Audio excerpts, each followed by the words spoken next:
Iran আসলে ইহুদিদের চামচা আর আমেরিকার চামচা, এই জন্য আরবের সব দেশগুলোতে ইরান হামলা করতেছে। এইরকম একটা লেম কথা শোনার পরে আমার মেজাজটা খুব খারাপ হয়ে গেছে। আমি চাইনি এই বিষয়ে কোনো কথা বলতে, জামাত দেখলাম যে বলতেছে যে তারেক রহমান জবাব দে, বিএনপি জবাব দে, খামেনি মরছে, এটার জন্য বিএনপির বিরুদ্ধে ডাইরেক্ট অ্যাকশন দেখাইতেছে জামাত। এই রকমের পিকিউলিয়ার বিষয় যখন আমার চোখের সামনে ঘুরতেছে, তখন মনে করলাম যে আমি তো চাইছিলামই যে বাংলাদেশের মানুষকে জেনারেল নলেজ দিতে। সো আমার আসলে চুপ করে থাকার সময় এটা না। আসসালামু আলাইকুম।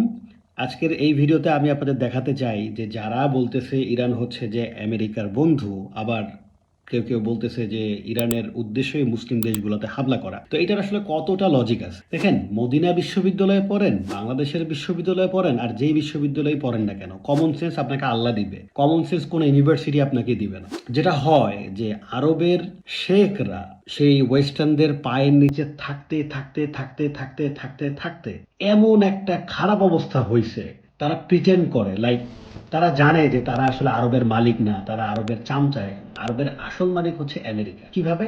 যার শক্তি সেই তো মালিক, তাই না? তারা বলে যে আমেরিকা তাদের প্রতিরক্ষা দেয়। কেমন? বাংলাদেশে যদি কোনো দেশ অ্যাটাক করে, তাহলে ইন্ডিয়া হচ্ছে যে বিমান দিয়ে আমাদের সাহায্য করবে, অথবা ইন্ডিয়া হচ্ছে রাডার দিয়ে সাহায্য করবে, অথবা ইন্ডিয়া আমাদেরকে আর্মি দিয়ে সাহায্য করবে। এইরকম একটা চুক্তি যদি হয় ইন্ডিয়া এবং বাংলাদেশের মধ্যে অফিসিয়ালি, এটাকে বলা হয় প্রতিরক্ষা চুক্তি। সো এই যে প্রতিরক্ষা চুক্তি, আরবের মানুষরা বলার চেষ্টা করে যে তাদের সাথে আমেরিকার একটা প্রতিরক্ষার চুক্তি আছে। সেটা হচ্ছে কি, তারা তেল দেয়, বিনিময়ে আমেরিকানরা হচ্ছে কি তাদেরকে প্রতিরক্ষা দেয়। তো আমার প্রশ্ন হচ্ছে যে পৃথিবীর মধ্যে কোন দেশটা আছে আরবের সাথে যুদ্ধ করে, বলেন তো? কোনো তো দেশই নেই। কেউ তো মিডল ইস্টের কোনো কান্ট্রিতে যুদ্ধ করতে যাবে না। আমেরিকা কাদের কাছ থেকে আসলে সুরক্ষাটা দেয়? এবার আমি বলি আসল কথা, সেটা হচ্ছে এই সুরক্ষা বাধ্যতামূলক। আমেরিকা এই তেলগুলা আমেরিকার দরকার, যেহেতু পৃথিবীর সবচেয়ে বেশি এয়ারক্রাফট ওদের, সবচেয়ে বেশি প্লেন ওদের। সো এই ইন্ডাস্ট্রিতে তেলটা খুব বেশি জরুরি, এবং আরব বিশ্বের কোনো ক্ষমতাই নাই আমেরিকাকে তেল না দিয়ে থাকার এবং পেট্রো ডলার চুক্তি বাতিল করার, অথবা আমেরিকার এই প্রতিরক্ষাটা এই যে নিবে না আরবরা, এই শক্তি আসলে আরবের না। যেমন কিছুদিন আগে ইসরায়েল যখন কাতারে হামলা করে, কিছু করতে পারছে? কিচ্ছু করতে পারেনি, এবং এটার কোনো জবাবও দেয় নাই। এটা নিয়ে কারো কোনো কথা বলার সুযোগই নাই। সো এই হচ্ছে ইসরায়েল এবং আমেরিকা এবং আরবের সম্পর্ক। সো আরবরা আসলে চাকর, আসলে চামচা, কিন্তু এই চামচারা এখন চোখ বন্ধ করে বসে থাকে, বলে যে না, ওরা তো আমাদের প্রতিরক্ষা দেয়। তো এই যে ওরা প্রতিরক্ষা দেয়, দিতে যে মিডল ইস্টের সবগুলি দেশে আমেরিকার যুদ্ধ জাহাজ আছে, এয়ার বেস ব্যবহার করে, যেখান থেকে হচ্ছে যে এয়ার স্ট্রাইক করা সম্ভব বা আকাশপথে যুদ্ধ করা সম্ভব। মিডল ইস্টের সবগুলা দেশের হচ্ছে যে এয়ারবেস ব্যবহার করে ইরানে হামলা চালানো হয়। দেখেন, যারা বলতেছেন যে ইরান শিয়া, ইসলাম কখনো ধর্ম দেখে জাজমেন্ট দেয় না। আপনি যদি রাইট হন, লাইক আপনি হিন্দু, খ্রিস্টিয়ান, ইহুদি যাই হন না কেন, আপনি যদি রাইট হন, তাহলে ইসলাম আপনাকে সাপোর্ট করবে।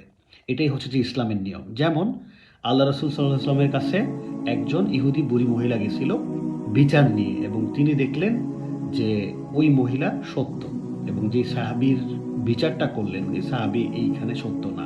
ওই বুড়ি মহিলার পক্ষে হচ্ছে যে আল্লাহ রসুল সাল্লাল্লাহু আলাইহি ওয়াসাল্লাম বিচারের রায় দেয়, এবং এই বিচারটা পরবর্তীতে আরেকজন সাহাবীর কাছে নিয়ে যাওয়া হয়, যে হযরত মুহাম্মদ সাল্লাল্লাহু আলাইহি ওয়াসাল্লাম বিচার করার পরে উনি ইহুদিকে রায় দিয়েছে। সো আমি সানি করতে আসছি, এটাকে বলা হয় সানি। যারা হুজুর আছেন অবশ্যই আমাকে কারেকশন করে দিবেন যদি ভুল করি। সো যখন সানি করতে যায়, তখন সেই সাহাবী, সম্ভবত ওমর রাদিয়াল্লাহু আনহু, তখন ওই সাহাবীকে জবাই করে ফেলে এবং বলে যে হযরত মুহাম্মদ সাল্লাল্লাহু আলাইহি সাল্লামের বিচারের পরে যে দ্বিতীয় বিচার করতে যায়, তার বিচার আসলে এভাবেই করতে হয়। ইরানিরা যদি শিয়া হয় রাষ্ট্রীয়ভাবে, মানে সবাই যে শিয়া বিষয়টা কিন্তু একদম তা না, এবং শিয়া বলতে আমাদের কাছে যেই কনসেপ্টটা আছে 100% ইরানি শিয়ারা ওই কনসেপ্টে যায় না।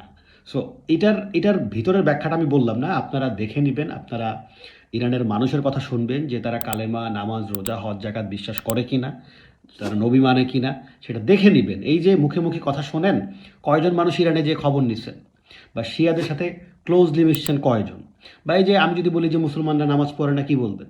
আমি তো অনেক মুসলমান দেখি যারা নামাজ পড়ে না।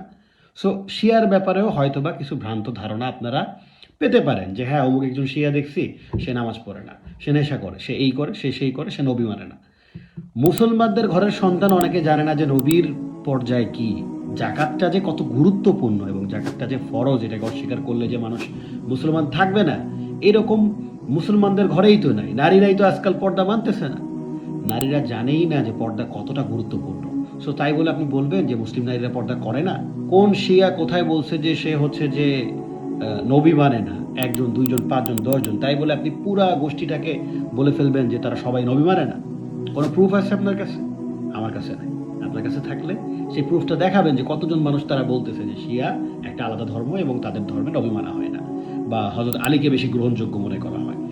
ইখতিলাফ থাকবে, মানে মতামত আলাদা আলাদা থাকবে, ভিন্ন মতের মানুষ থাকবে, এবং হচ্ছে যে এই জিনিসগুলো থাকেই। এটা পলিটিক্স, ওয়ার্ল্ড পলিটিক্স যেমন আছে, ফ্যামিলির পলিটিক্স, সুলতানি আমলেও অনেক পলিটিক্স এরকম ছিল, ইসলামী শাসনেও অনেক ধরনের পলিটিক্স ছিল। সেই জায়গার মধ্যে অনেক ধরনের কনফ্লিক্ট তৈরি হইতেই পারে, মানুষ পক্ষপাতিত্ব করতে পারে। দ্যাটস ওয়াই ওই জিনিসগুলা নিয়ে ফেতনা হয়েছে, এবং এই সুযোগটা নিচ্ছে অবশ্যই ইসলামের শত্রু যারা, তারা মুসলমানদেরকে ডিভাইড করার জন্য। সো শিয়ারা আসলে কি কি করে এটা জানার জন্য ভাই আপনার অনেক স্টাডি করতে হবে, আমার অনেক স্টাডি করতে হবে, সেদিকে যাচ্ছি না। যদি ইরানিদের শিয়াই মনে করেন, আলাদা মনে করেন, তবুও তাদের দেশে আঘাত করার অধিকার কারো নাই। মুসলিম যেই দেশগুলার এয়ারবেস ব্যবহার করে, যেই দেশগুলার ঘাঁটি ব্যবহার করে আমেরিকা, ইসরায়েল ইরানে হামলা করছে, প্রত্যেকটা দেশে ইরানের হামলা করার ইসলামী বৈধতা আছে। এটাই হচ্ছে যে কথা। এরপর এখন আপনি বলতে পারেন যে মিডল ইস্টে আমাদের অনেক মানুষ, অনেক আবার এই পোস্টটাও দিতেছে, তো অনেক মানুষ জব করে, আমাদের 70 লক্ষ বাঙালি মিডল ইস্টে আছে, আমেরিকায়ও অনেক মানুষ আছে, তবুও মানুষ কেন ইরানের পক্ষে কথা বলতেছে? দেখেন ভাই, বলতে হবে, এটাই বাস্তবতা।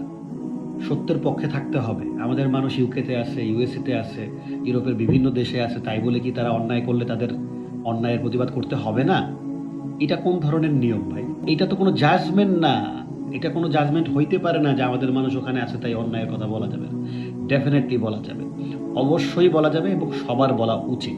আমি কিছু বলতে চাচ্ছিলাম না এই ইসরায়েলের যুদ্ধ বা ইরানের যুদ্ধ নিয়ে, কিছু বলতে চাচ্ছিলাম না, কারণ খুব খারাপ লাগছিল এমনিতেও। কারণ যুদ্ধটা যার কারণেই হোক না কেন, যে অন্যায়ের কারণেই হোক না কেন, দিন শেষে ইরান ঠিক ততটাই ক্ষমতাধর একটা দেশ যে ইরান যদি ধ্বংসও হয়ে যায়, ঘুরে দাঁড়াইতে 3 মাসের বেশি সময় লাগবে না। কারণ ইরান শুধু একটা দেশ না, ইরান একটা বিশাল বড় শক্তির নাম। মিডল ইস্টের এই পুরো গল্পটা আছে, মিডল ইস্টের প্রত্যেকটা দেশে কাদের কাদের শক্তি আছে, এটা নিয়ে আমি একটা এপিসোড বানাইতে চাই, কিন্তু কথা হচ্ছে যে অনেক সময়ের ব্যাপার, তাই আমি ওইসব নিয়ে এখন কাজ করতে চাচ্ছি না।